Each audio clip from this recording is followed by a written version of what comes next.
우리 옆에 분에게 또 이렇게 얘기해 주시기 바랍니다. 8월 무덥지만 예수 이름으로 승리합시다. 아멘. 오늘 주보에 보면 마땅히라고 간지가 들어가 있을 겁니다. 오늘부터 이번 한 달 동안 5주거든요 5번의 설교를 마땅히 우리가 후손들에게 넘겨줘야 될 믿음의 유산에 관해서 함께 은혜를 나누려고 합니다. 그래서 마땅히 가르칠 오늘 첫 번째 복음입니다. 성도 여러분, 열심히 일하셔서 또 아끼셔서 누가 봐도 야 할 만한 자산들을 형성하시기를 주의 이름으로 축복합니다. 그래서 그거를 자자손손이 아름다운 기반이 되어질 수 있도록 물려주시는 여러분 되기를 축복합니다. 그러나 그거보다도 더 중요한 게 있어요. 믿음의 유산이 준비됐냐는 겁니다. 저는 주례를 하기 전에 반드시 신랑 신부들을 불러다가 적게는 3번 많게는 5번 부부 성경 공부를 먼저 시킵니다. 결혼 예비 학교다 그래서. 그래서 할 말 못할 말은 성경 공부를 하면서 미리 다 하고 예배 때 결혼식 날에는 주례사를 5분을 안 넘기게 합니다. 왜? 할 말 다 했으니까. 그때 가르칩니다. 고작 교회에서 그래도 하면은 한 30분 예식합니다. 예식장에 가잖아요. 목사라고 해서 가도요 예식장 직원이 얄짤없습니다. 주례사 10분 넘기면 안 됩니다 이러는 거예요. 예? 그러면 짧으면 짧을수록 좋아요 이러는 거예요. 어느 예식장이든 똑같이 말합니다. 전체 예식이 20분이니까요 알아서 하세요 이러면 가요. 뭐 어떻게 하라는 말인가 섭섭할 때가 많습니다. 그런데 저는 결혼을 앞둔 선남선녀 청년들에게 말하기를 고작 20분 결혼식을 위해서 그 많은 돈을 쓰고 그 많은 시간을 들여서 그 많은 애를 쓰면서 평생을 살아가야 될 진짜 필요한 준비는 왜 안 하냐는 거예요. 성경에서 말하는 부부가 뭔지, 성경에서 남편은 어떻게 아내를 사랑하라고 했는지, 성경에서 아내는 어떻게 하라고 했는지를 배우려 하지 않고 알려 하지 않은 채 그저 그 20분짜리 결혼식만 위해서 옷을 사러 몇 번이나 가고 예식장과 얼마나 많은 얘기를 나누고, 요즘은 또 결혼식을 쇼를 해가지고 뭐 퍼포먼스에서 춤추는 거 배우느라고 그냥 뭐 한 달을 넘게 춤추는 연습을 하는 거예요. 그러면서 그 20분을 위해서 평생 살아가야 될 부부의 하나님의 축복은 거들떠보지도 않는 거죠. 얼마나 안타까운지 모릅니다. 뭐이 잘못돼도 한참 잘못됐습니다. 그렇다면 우리는 어떻습니까? 자녀들에게 한 푼이라도 넘겨주기 위해서 아둥바둥 축복할 만한 일입니다. 그거를 정죄하거나 잘못됐다고 말씀드리는 거 아닙니다. 하지만 그 물질이, 하지만 이 땅에서 넘겨줘야 될 그 유산이 하나님께서 주시는 믿음의 유산을 뛰어넘을 수 있을까요? 아니요, 그렇지 않습니다. 그렇지 않습니다. 저는 목회하면서 이름만 대도 할 만한 부잣집이 하루아침에 망하는 것도 봤고요. 그거 아무것도 아니더라고요. 하지만 어렵고 힘든 형편이지만 탄탄하게 준비된 믿음의 유산을 물려받은 후손들이 잘 되고 범사에 감사하고 영원히 잘 되며 형통하는 것도 목격하였습니다. 과연 어떤 걸 넘겨주고 싶으십니까? 물론 두 가지 다 금상첨화죠. 그런데 지난 30년간 목회하면서 지켜본 결론은 믿음의 유산 없이 물려준 이 땅의 유산은 껍데기에 불과하더라는 거예요. 하지만 이 땅의 유산이 조금 부족하더라도, 이 땅의 유산이 조금 모자라더라도 믿음의 유산을 탄탄하게 물려준 후손들은 걱정이 없더라는 말입니다. 성도 여러분, 제가 그래서 먼저 축복드렸지 않습니까? 이 땅의 유산도 잘 자산을 형성해서 넘겨주시는 여러분 되시고, 그러나 그 중심에 있는 가장 위대한 유산인 믿음의 유산을 물려줄 수 있고 물려받는 믿음의 명문 가문이 우리 조암재단의 가정들 되기를 주의 이름으로 축원합니다. 이를 위해서 여러분들은 물려줄 믿음의 유산이 준비되어 있습니까? 믿음의 유산이 준비되어 있습니까? 믿음의 유산이 준비되어 있냐고요. 이 한 달 동안 무더운 날씨지만 5번의 주의를 통해 이 믿음의 유산이 내가 아직 준비가 안 됐구나 하시는 분들은 기도하면서 말씀 가운데 하나하나 차곡차곡 5가지 이 믿음의 유산을 이제부터라도 주의 은혜 가운데 잘 준비해서 우리 후손들이 이 믿음의 유산을 이어가는 자 되어 그 위에 하나님이 세우실 놀랍고 아름다운 형용할 수 없는 기쁨의 삶을 영위해 갈 수 있는 복의 복이 저와 여러분의 후손과 우리들의 가문 위에 있기를 주의 이름으로 축원합니다. 그 첫 번째 마땅히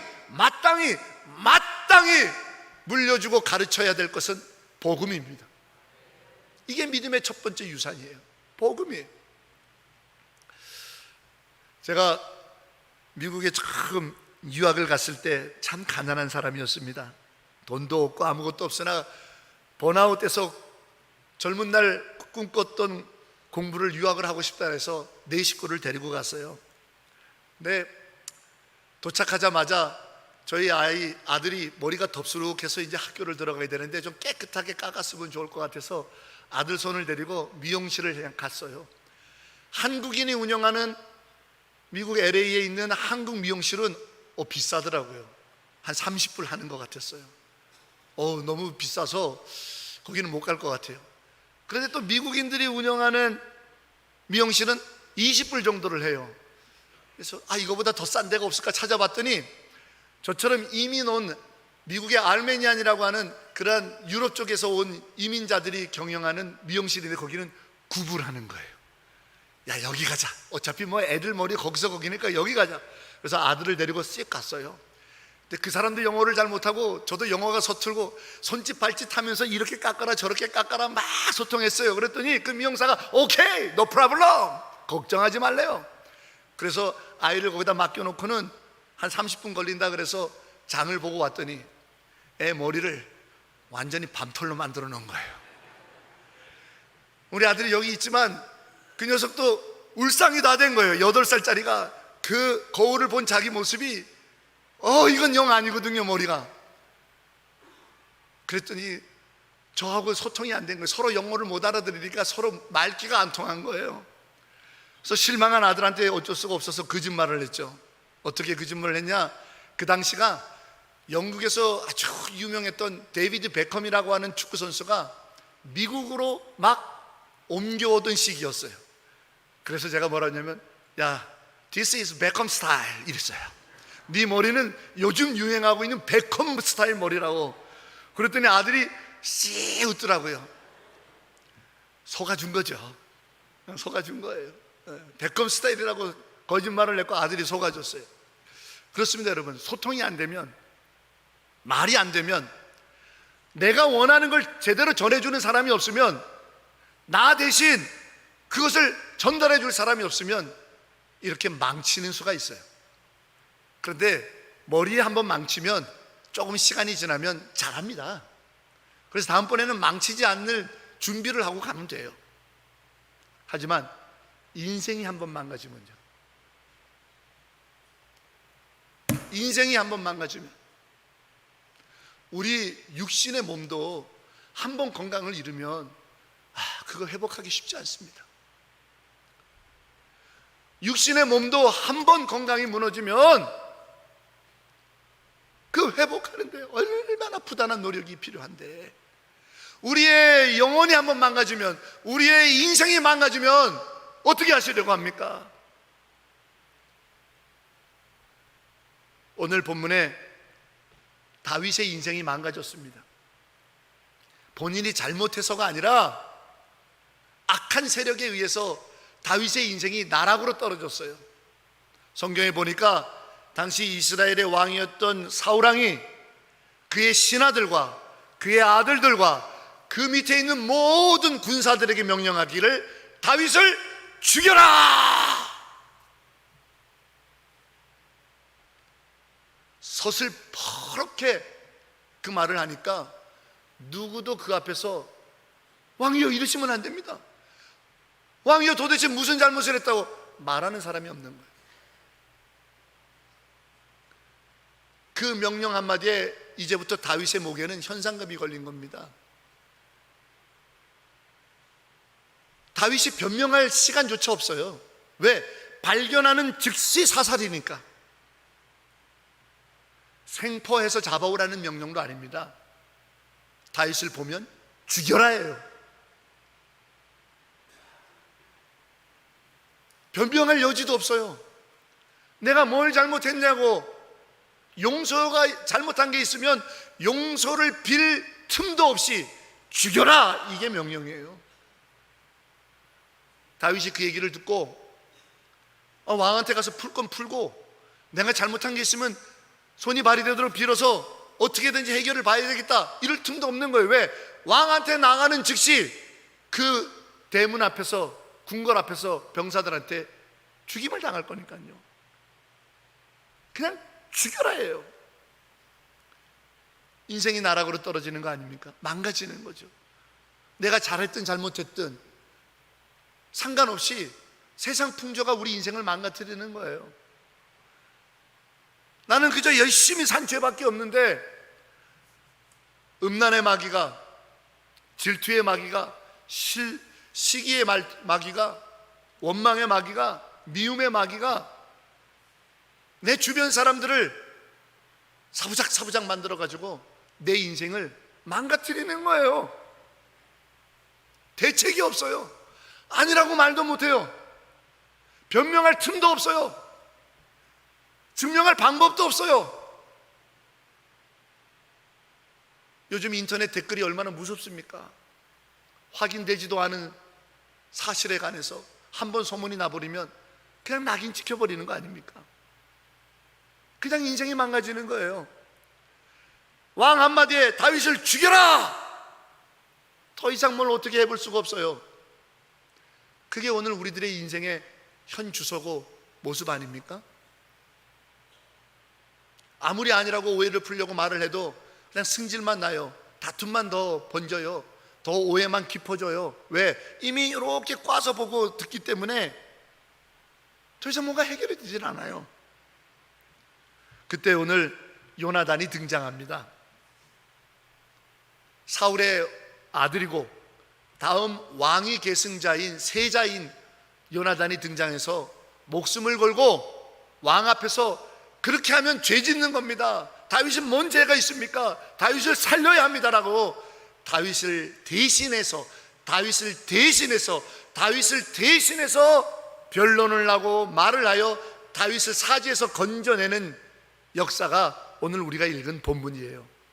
저는 오늘 이 말씀을 통해서 이게 복음이다, 이거를 우리가 반드시 믿고 우리 자식들에게 귀에 딱지가 듣도록 들려주고 마땅히 가르쳐야 될 믿음의 유산이라는 것을 함께 은혜로 나누려고 합니다.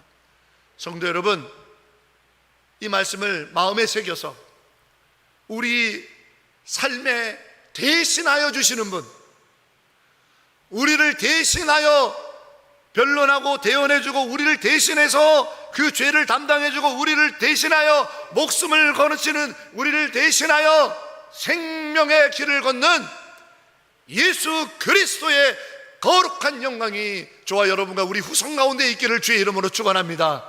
그렇습니다. 요나단은, 오늘 다윗에게 요나단은 우리에게 계시는 예수 그리스도의 표본을 보여주는 것이에요. 아무리 왕자라 하더라도, 아무리 아들이라고 해도 왕의 심기를 건드렸다가는 세상 말로 작살나는 겁니다. 너도 죽여라 하면 끝나는 거예요. 왕이 어떻게 나올지 모릅니다. 설마 나를, 아들인 나를? 아니요. 사울은 이때부터 이미 제정신이 아니었음을 성경은 증명합니다. 그 마음이 악한 영으로 가득 차가지고 이랬다 저랬다 기준 없이 사람도 못 알아보고 불멸증에 심해가지고 의심병이 많아가지고 그런 아버지 왕 앞에 요나단이 다윗을 대신하여, 성도 여러분, 우리 인생이 이와 같은 어려움에 처했을 때 누가 대신해 줍니까? 누가 우리를 대신해 줍니까?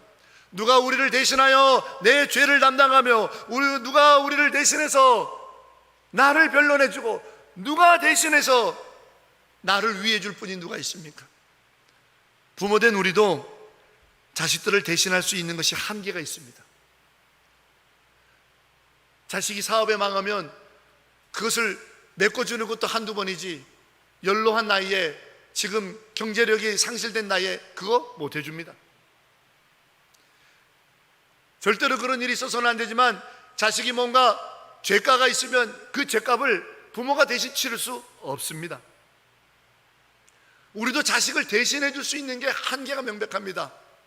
자식을 위해서 대신 시험도 봐줄 수 없습니다. 그건 범죄입니다. 자식을 위하여 어디 가서 뭔가 대신 알려줄 수 있는 게 우리도 명백한 한계가 있다는 말이에요. 뿐만 아니라 우리를 위해서도 대신해 줄 수 있는 이 땅의 그 누군가도 역시 명백한 한계가 있습니다.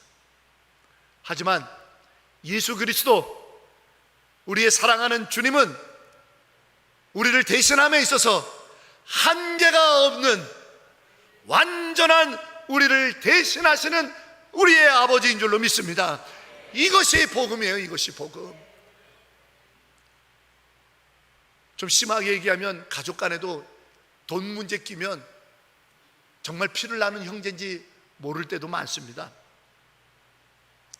가까운 이웃 사촌, 형님, 누이, 동생, 아우 이러다가도 기분 상해서 자존심 상하면 언제 그러냐는 듯 서로 못 잡아먹어서 원수보다도 못한 이런 원수가 없는 등지는 일도 허다합니다. 그러나 그 누가 우리의 어떠함에 상관없이 우리가 잘못이 있든 없든 우리가 억울한 일을 당하든 아니면 우리의 실수로 인하여 벌어진 일이든 변함없이 내 마음을 헤아려 주고 나를 대신하여 감당해 줄 수 있는 그 누군가가 이 땅에 있다라는 사실만으로도 인생은 다시 시작해 볼 수 있는 거거든요. 이것이야말로 가장 위대한 복음 아닙니까? 나를 대신할 그분이 계시다라는 사실. 우리 자녀들도 절대로 그렇게 어려운 일 당한 일 없기를 축복하며 기도하지만 반드시 인생에 망가질 수밖에 없는 순간도 옵니다. 이처럼, 다윗처럼.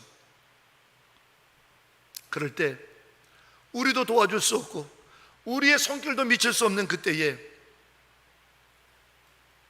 우리의 아들, 딸들 마음속에 대신하여 주시는 그분, 대신하여 주시는 예수, 대신하여 주시는 예수 그리스도가 기억나지는 위대한 믿음의 사건이 있기를 주의 이름으로 축원합니다. 이것이 가장 소중한 믿음의 유산이지 않겠습니까? 아들아, 딸아, 이 어미도 이 아비도 인생을 살다 보니 혼자일 때가 많더라. 이 마음을 헤아려 줄 수 있는 사람이 없던 때도 많고, 내가 잘못한 판단 때문에, 실수 때문에 내 인생에 재개를 할 수 있는 기회조차 상신당할 때도 많더라.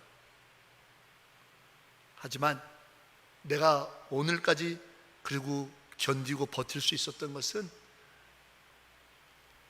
내 실수도 덮어주고 내 아픔도 헤아려주고 내 눈물도 귀히 여겨주시고 내 슬픔과 상처도 싸매주셨던, 나를 알아주시고 나를 대신해 주시는 예수님이 있었기 때문에 내가 여기까지 왔으니, 아들아, 딸아, 너도 인생을 살다가 어느 순간 나의 삶에 무너짐과 같은 일이 있거든 대신하여 주시는 예수를 기억하거라. 이 믿음의 유산이 우리로부터 우리들의 후손들에게 이어질 수 있기를 소망합니다. 오늘 성경에 보니까 요나단이 그렇게 할 수 있었던 이유는 요나단이 다윗을 심히 좋아함으로라고 성경은 씁니다. 그런데 심히 좋아함으로가 어떤 뜻인지 그 앞장인 사무엘상 18장 3절이 해석해 줍니다.